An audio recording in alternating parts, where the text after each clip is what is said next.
As-tu déjà réfléchi à ce qui rend une personne véritablement attirante, sans qu'elle ait besoin de dire un mot? En islam, nos habitudes quotidiennes peuvent devenir un reflet de notre beauté intérieure et de notre connexion avec Allah. Aujourd'hui, nous allons explorer 10 habitudes inspirées par les enseignements du prophète Muhammad, paix et bénédiction sur lui. Ces pratiques simples mais puissantes peuvent non seulement transformer ton caractère, mais aussi illuminer la vie de ceux qui t'entourent.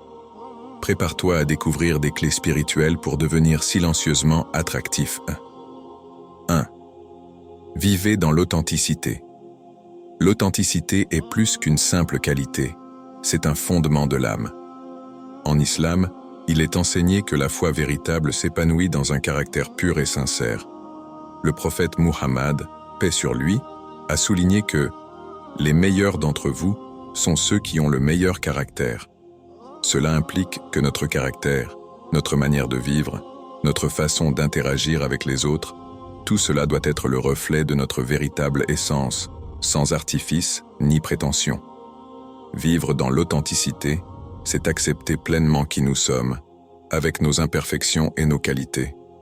Cela veut dire que nous nous présentons au monde tel que nous sommes, sans nous cacher derrière des masques. Cette transparence nous permet d'être en harmonie avec nous-mêmes, réduisant les conflits intérieurs qui surgissent souvent lorsqu'on vit une vie de façade. Nous ne devons pas chercher à être quelqu'un d'autre pour satisfaire les attentes extérieures. Au contraire, accepter notre identité est un acte de foi, un acte de gratitude envers Allah pour nous avoir créés à son image, uniques et parfaits dans notre imperfection. L'authenticité dans la pratique quotidienne se manifeste dans chaque geste, chaque mot et chaque action. Lorsque nos paroles et nos actes sont alignés avec nos valeurs profondes, cela crée une cohérence qui, au-delà des mots, inspire naturellement la confiance. Les autres perçoivent cette sincérité, cette constance dans ce que nous disons et faisons, et cela attire un respect mutuel. Plus que tout, l'authenticité nous libère des pressions sociales et nous permet de vivre une vie plus sereine, car nous cessons de porter le poids de l'hypocrisie. Comme il est dit dans le Coran, « Ô vous qui avez cru, craignez Allah et dites des paroles justes » Sourate Al-Ahzab 33-70. Cette parole nous invite à être sincères dans nos paroles et nos actions, à ne jamais perdre de vue l'alignement entre ce que nous croyons et ce que nous pratiquons. C'est cette vérité intérieure qui nous rapproche d'Allah, car l'authenticité est en soi une forme de dévotion. Elle nous rend capables de vivre en accord avec nos valeurs les plus profondes et de comprendre que l'authenticité est une forme d'adoration pure envers notre Créateur. Quand nous vivons avec authenticité, nous attirons non seulement la confiance des autres, mais aussi la paix intérieure, car nous ne sommes plus en guerre avec nous-mêmes. Il devient alors plus facile de grandir spirituellement et d'offrir au monde la beauté d'un caractère pur et réfléchi. 2. Prenez soin de votre apparence. L'islam enseigne que la beauté n'est pas seulement extérieure, mais qu'elle est aussi un reflet de notre intérieur. Le prophète Muhammad, paix sur lui, a dit que Allah est beau et aime la beauté. Cette parole résonne profondément, nous rappelant que notre apparence, notre manière de nous présenter, est une forme de respect envers les bénédictions qu'Allah nous a offertes. Nous sommes invités à prendre soin de notre corps, non pas par vanité ou recherche de reconnaissance, mais en signe de gratitude pour le don précieux qu'il nous a accordé. S'habiller proprement et soigneusement va au-delà de la simple apparence extérieure. Cela témoigne de notre respect pour Allah et pour nous-mêmes. En choisissant des vêtements qui reflètent notre dignité et nos valeurs islamiques, nous envoyons un message de respect à la fois envers notre propre personne et envers ceux que nous rencontrons. Dans chaque interaction, notre apparence devient un miroir qui reflète nos principes et notre engagement envers notre foi. Nous ne portons pas seulement des vêtements, nous portons nos valeurs, notre respect de la beauté créée par Allah et notre désir de refléter cette beauté dans le monde. Le prophète Muhammad, paix sur lui, nous a également montré que chaque aspect de notre vie, y compris notre apparence, doit être empreint de dignité. Ainsi, lorsque nous choisissons une tenue soignée, nous exprimons notre engagement à respecter les normes de notre foi tout en restant modestes. La propreté et la présentation soignée ne sont pas des gestes vains, mais des actes de dévotion. Par ce biais, nous honorons le corps que Allah nous a confié et contribuons à instaurer un environnement d'harmonie et de respect autour de nous. Comme le dit le Coran, « Ô enfants d'Adam, prenez votre parure à chaque mosquée, mangez et buvez mais ne gaspillez pas, car il n'aime pas les gaspilleurs. » Sourate Al-Araf 7:31. Ce verset nous guide vers un équilibre entre la beauté et la modestie. Il nous invite à apprécier les biens de ce monde, y compris notre apparence, mais sans excès ni orgueil. Le soin que nous apportons à notre apparence devient alors une forme de gratitude envers Allah, un acte de dévotion qui montre que nous honorons le corps, les biens et la dignité qu'il nous a attribués. En portant des vêtements soignés et modestes, nous contribuons à l'édification d'une société fondée sur le respect mutuel et l'harmonie spirituelle. Ainsi, prendre soin de son apparence est un moyen de manifester la beauté qui existe à l'intérieur de nous, tout en restant fidèle à l'enseignement islamique de modestie et de respect. 3. Communiquer avec bienveillance. La communication n'est pas seulement verbale, elle réside dans la subtilité des gestes, des expressions et des regards. En islam, le prophète Muhammad, paix sur lui, nous a enseigné que chaque interaction, même silencieuse, peut être empreinte de bienveillance et de respect. Un sourire sincère, par exemple, n'est pas simplement un mouvement des lèvres, c'est un acte de générosité. Il apaise les cœurs, dissipe les tensions et devient une forme de sadaqa, aumône. Le prophète, paix sur lui, a dit « Ne sous-estimez aucun acte de bien, même pas le fait de rencontrer votre frère avec un visage souriant. » Dans nos interactions quotidiennes, il est facile de se laisser emporter par les émotions ou le stress. Pourtant, le contrôle de nos expressions, particulièrement dans les moments de tension, est une marque de grandeur spirituelle. Lorsque nous choisissons de répondre avec calme et respect, nous imitons l'exemple prophétique. Le langage corporel, que ce soit un regard apaisant, une posture ouverte ou des gestes mesurés, a le pouvoir de transformer une conversation banale en une connexion sincère. La bienveillance dans la communication va au-delà des gestes visibles. C'est un état d'esprit qui se reflète dans notre manière d'écouter. Prêter une oreille attentive, montrer de l'intérêt sincère et éviter de couper la parole sont des manières de valoriser notre interlocuteur.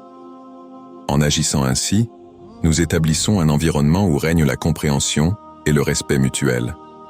Le Coran nous guide également sur la manière de communiquer avec sagesse et dit à mes serviteurs de dire ce qui est le meilleur. Sourate Al-Isra 17:53. Ce verset nous rappelle que nos paroles doivent toujours être choisies avec soin pour apaiser et non blesser, pour rapprocher et non diviser. En intégrant la bienveillance dans nos paroles et nos gestes, nous construisons des ponts entre les cœurs. Ces petits actes de douceur deviennent des outils puissants pour instaurer la paix et l'harmonie, tant dans nos relations personnelles que dans la communauté. Nous montrons ainsi que chaque interaction, même la plus simple, peut être une occasion de faire preuve de bonté et de répandre la lumière des enseignements prophétiques autour de nous. 4. Faites de la propreté une priorité. En islam, la propreté est bien plus qu'une habitude quotidienne. Elle est une expression profonde de foi et de dévotion. Le prophète Muhammad, paix sur lui, a déclaré « La propreté est la moitié de la foi ». Cette affirmation nous invite à considérer chaque effort pour maintenir notre corps, nos vêtements et nos espaces propres comme une action spirituelle et un acte d'adoration envers Allah. Prendre soin de son hygiène personnelle, par exemple, ne se limite pas à des gestes mécaniques. En lavant nos mains, en prenant soin de notre apparence ou en gardant nos vêtements propres, nous exprimons une gratitude silencieuse envers Allah pour les bénédictions qu'il nous a offertes. C'est également une manière de se préparer à la prière et de se présenter devant lui dans un état de pureté physique et spirituelle. Mais la propreté ne concerne pas seulement l'apparence extérieure. Elle s'étend également à nos pensées et à nos intentions. Purifier notre esprit des pensées négatives, des jugements hâtifs et des intentions égoïstes est tout aussi crucial.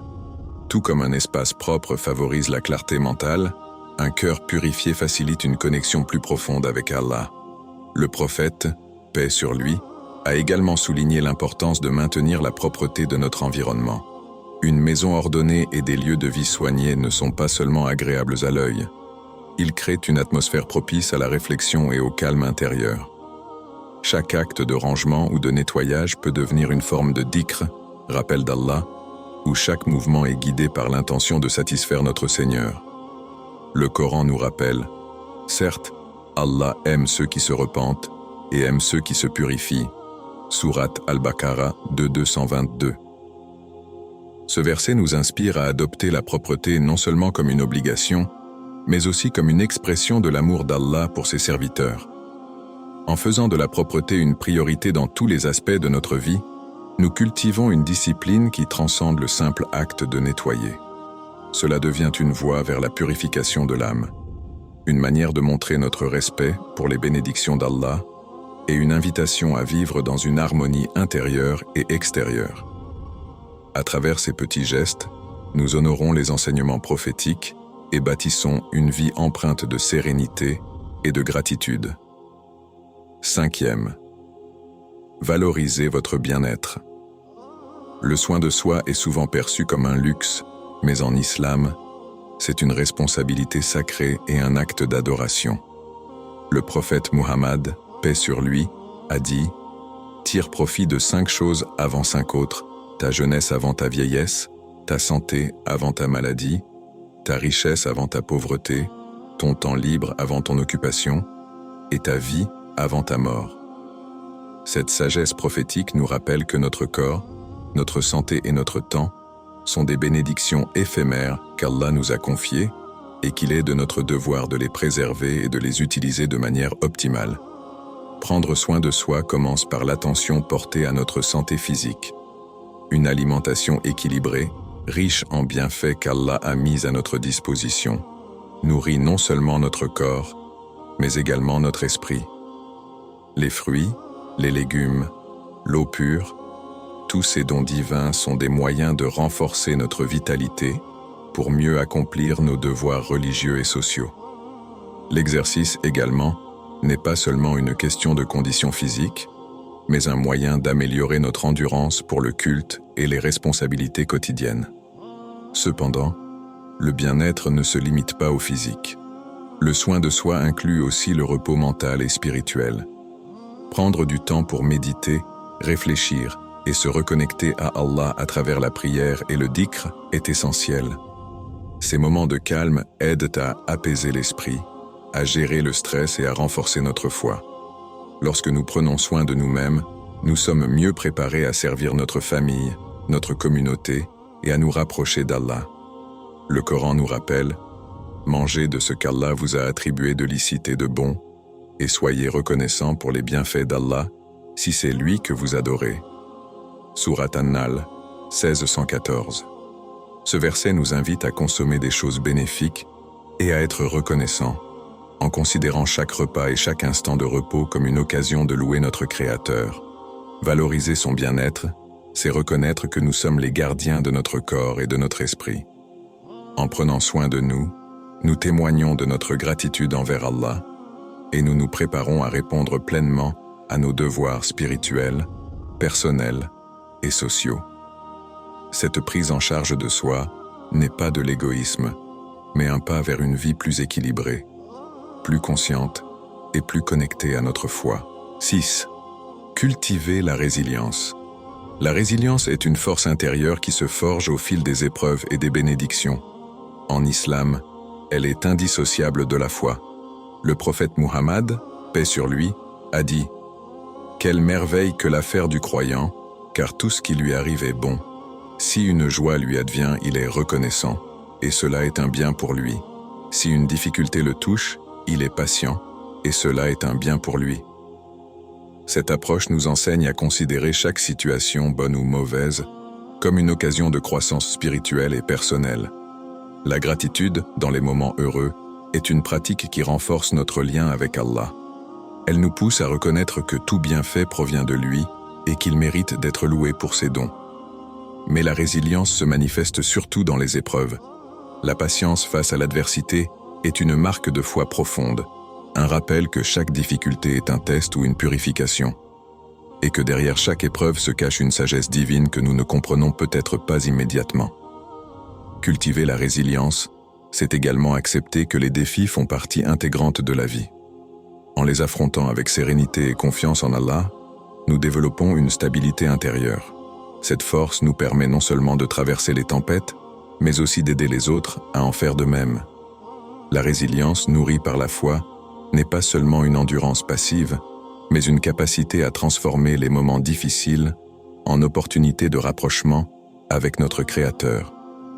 Le Coran nous rappelle « Ne faiblissez pas et ne soyez pas tristes, alors que vous êtes les supérieurs si vous êtes croyants. » Sourate Al-Imran, 339. Ce verset réconforte et encourage à garder espoir, rappelant que la foi en Allah donne la force de surmonter les épreuves et d'en sortir grandi. En cultivant la résilience, nous apprenons à embrasser les hauts et les bas de la vie avec un cœur confiant et une foi inébranlable. Chaque défi devient une opportunité de se rapprocher d'Allah, de renforcer notre patience et de démontrer que notre foi est plus forte que les circonstances. Cette résilience n'est pas seulement un outil de survie, mais un moyen de vivre avec équilibre, de rayonner de paix et d'inspirer les autres par notre exemple. 7. Rayonner une confiance silencieuse. La véritable confiance ne cherche pas à s'imposer ni à être proclamée. Elle se manifeste dans le calme, la constance et l'humilité. En islam, cette confiance repose sur un socle solide, la foi en Allah. Le prophète Mohammed, paix sur lui, a dit « La modestie et la foi sont inséparables. Si l'une disparaît, l'autre disparaît aussi. » Ce lien entre foi et modestie souligne que la confiance authentique est enracinée dans la reconnaissance de nos capacités, tout en restant conscient de notre dépendance envers Allah. Rayonner une confiance silencieuse, c'est permettre à nos actions de refléter nos valeurs, sans avoir besoin de les proclamer. Un individu confiant n'a pas besoin d'exagérer ses accomplissements ou de chercher l'approbation des autres. Sa sécurité intérieure provient de la conscience que sa valeur ne dépend pas des regards extérieurs, mais de sa sincérité envers Allah et ses principes. C'est cette humilité qui attire respect et admiration, car elle est perçue comme une force tranquille, une stabilité que rien ne peut ébranler. Cette forme de confiance s'exprime aussi dans l'acceptation de nos limites. Une personne vraiment confiante reconnaît ses faiblesses, sans les cacher ni en avoir honte. Cette honnêteté envers soi-même inspire les autres et crée des relations fondées sur la transparence et la confiance mutuelle. Elle démontre également que la foi en Allah donne le courage d'accepter qui nous sommes et de travailler à nous améliorer, sans arrogance ni prétention. Comme le souligne le Coran, « Et place ta confiance en Allah. Allah suffit comme protecteur. » Sourate An-Nisa 4:81. Ce verset nous rappelle que placer notre confiance en Allah plutôt qu'en nos propres capacités ou en l'approbation des autres nous libère de l'inquiétude et nous donne une assurance profonde et sereine. Rayonner une confiance silencieuse, c'est incarner une foi solide et des valeurs claires. C'est naviguer dans la vie avec dignité et calme, sans besoin de crier sa présence. Cette confiance inspire ceux qui vous entourent, car elle reflète une paix intérieure et une force guidée par la foi. En agissant ainsi, vous montrez que la vraie grandeur se mesure non par les paroles bruyantes, mais par les actes modestes et constants, enracinés dans une foi inébranlable. Découvrez la sagesse du silence. Le silence, souvent perçu comme une absence de mots, est en réalité un langage puissant, porteur de sagesse et de profondeur. En islam, le prophète Mohammed, paix sur lui, a enseigné que celui qui croit en Allah et au jour dernier dise du bien ou se taise. Ces paroles soulignent que le silence n'est pas une faiblesse, mais un choix conscient de réfléchir avant de parler, de privilégier les mots qui unissent et guérissent plutôt que ceux qui divisent ou blessent. Dans un monde où les mots sont souvent jetés sans réflexion, le silence devient une discipline précieuse. Il nous offre le temps de réfléchir sur nos paroles avant qu'elles ne franchissent nos lèvres. En pratiquant le silence, nous évitons les regrets liés à des paroles prononcées sous le coup de l'émotion ou dans la précipitation. Il nous protège des malentendus et des conflits inutiles, tout en nous permettant de maintenir la dignité et le respect dans nos interactions. Mais le silence ne se limite pas à éviter de parler. Il est également une invitation à écouter. En prêtant attention à ce que les autres expriment, nous montrons une empathie sincère et renforçons nos relations. Écouter sans interrompre ou juger est un acte de respect qui construit des ponts entre les cœurs. Par ailleurs, le silence nous ouvre à une introspection profonde, où nous pouvons évaluer nos intentions, nos actions et notre cheminement spirituel. Comme le rappelle le Coran, « Ne poursuis pas ce dont tu n'as aucune connaissance. L'ouïe, la vue et le cœur. Sur tout cela, en vérité, on sera interrogé. » Sourate Al-Isra 17-36. Ce verset nous incite à être prudents dans nos paroles et nos actions, en utilisant notre réflexion pour éviter l'erreur et rechercher ce qui est juste et bénéfique. Dans les moments de silence, nous trouvons également une opportunité de nous connecter avec Allah. Ces instants calmes, loin du bruit du monde, deviennent des moments privilégiés pour le dhikr, la méditation et la prière. Le silence nous offre une clarté spirituelle, nous permettant de ressentir la présence d'Allah plus intensément et de nous recentrer sur l'essentiel. Ainsi, cultiver la sagesse du silence, c'est embrasser un mode de vie qui privilégie la réflexion, l'écoute et la paix intérieure. C'est un choix de parler moins pour écouter plus, de se taire pour comprendre et de méditer pour se rapprocher d'Allah. 9. Pratiquer la gratitude. La gratitude est bien plus qu'une émotion passagère.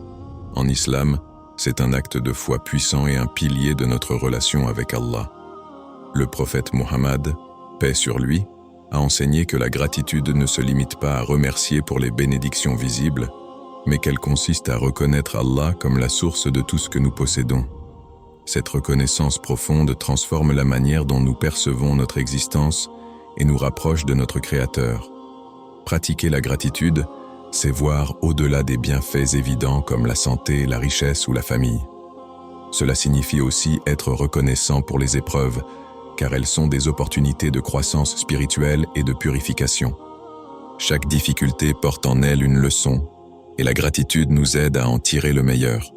Cette perspective change notre rapport à la vie, nous apprenant à chercher le bien dans chaque situation et à remercier Allah pour sa sagesse infinie. La gratitude apporte également des bienfaits tangibles. Elle réduit le stress, améliore notre bien-être mental et renforce nos relations. En étant reconnaissants envers les autres pour leurs actes de bonté, nous cultivons un climat de respect et d'harmonie. De plus, reconnaître les bénédictions divines nous pousse à partager, inspirant la générosité envers ceux qui ont moins. Cette générosité, qu'elle soit matérielle ou émotionnelle, tisse des liens communautaires solides et renforce le tissu social. Le Coran nous enseigne « Si vous êtes reconnaissant, très certainement, j'augmenterai mes bienfaits pour vous. » Sourate Ibrahim 14:7. Ce verset est une promesse divine qui nous rappelle que la gratitude attire encore plus de bienfaits dans notre vie. Être reconnaissant, c'est donc aussi une manière d'inviter davantage de bénédictions et de vivre une existence riche de sens. Pour cultiver cette vertu, commencez chaque journée en remerciant Allah pour le simple fait d'être en vie. Prenez un moment pour réfléchir aux bienfaits, petits et grands, qui embellissent votre quotidien. Consignez-les dans un journal ou exprimez-les dans vos prières. Cette habitude, simple mais puissante, change votre perception et remplit votre cœur de sérénité. La gratitude n'est pas seulement une pratique spirituelle, c'est une façon de vivre. Elle nous élève, nous rapproche des autres et nous ancre dans une relation plus profonde avec Allah. En adoptant cette attitude, nous devenons des vecteurs de positivité, inspirant ceux qui nous entourent à voir la beauté et la bonté dans chaque instant. 10. Montrer de la gentillesse. La gentillesse est une vertu universelle, un langage qui transcende les barrières et touche les cœurs. En islam, elle est au cœur de la vie spirituelle et sociale. Le prophète Mohammed, paix sur lui, a dit « Le plus aimé d'Allah est celui qui est le plus utile aux autres. » Par ces paroles, il nous enseigne que la gentillesse, qu'elle se manifeste par des actes, des mots ou même des intentions, est un chemin vers l'amour divin. Être gentil, ce n'est pas seulement répondre aux besoins des autres, c'est le faire avec une sincérité qui reflète la compassion. Que ce soit en offrant une aide discrète, en partageant un sourire, ou en prêtant une oreille attentive, chaque geste de bonté devient un miroir de nos valeurs islamiques. Cette gentillesse ne doit pas se limiter à nos proches, mais s'étendre à tous, même à ceux qui nous offensent. Le prophète, paix sur lui, a montré l'exemple en répondant à la haine par la patience et la douceur, transformant souvent des adversaires en amis par la force de sa bienveillance. La gentillesse a aussi le pouvoir de purifier l'âme. En aidant les autres, nous dépassons notre égoïsme et cultivons un esprit de service. Cela renforce notre lien avec Allah, car chaque acte de bonté est une aumône. De plus, la gentillesse guérit les cœurs brisés, crée des ponts entre les individus et inspire la paix. Elle transforme notre environnement en un lieu où l'amour, le respect et l'harmonie peuvent prospérer. Le Coran nous exhorte également à la bienveillance. Repousse le mal par ce qui est meilleur. Sourate Fussilat 41-34. Ce verset nous rappelle que la gentillesse est une réponse puissante, capable de désamorcer les conflits et de semer la paix là où il y avait de l'hostilité. Adopter la gentillesse comme mode de vie, c'est reconnaître que chaque interaction est une opportunité d'apporter du bien dans le monde. Que ce soit en pardonnant, en tendant la main à quelqu'un dans le besoin, ou simplement en choisissant des mots doux, la gentillesse devient une force transformatrice. Elle ne coûte rien, mais son impact est inestimable. En incarnant la gentillesse, vous devenez une source de lumière et d'inspiration pour ceux qui vous entourent. Vous reflétez l'essence des enseignements islamiques, montrant que la vraie force réside dans la compassion et que l'amour d'Allah se manifeste dans chaque acte de bonté. Prière ô Allah, guide-nous vers le chemin du prophète Muhammad, paix sur lui, inspire-nous à adopter ses qualités et purifie nos cœurs pour qu'ils reflètent tes enseignements. Aide-nous à être une lumière pour notre communauté et à toujours rechercher ton plaisir. Amin.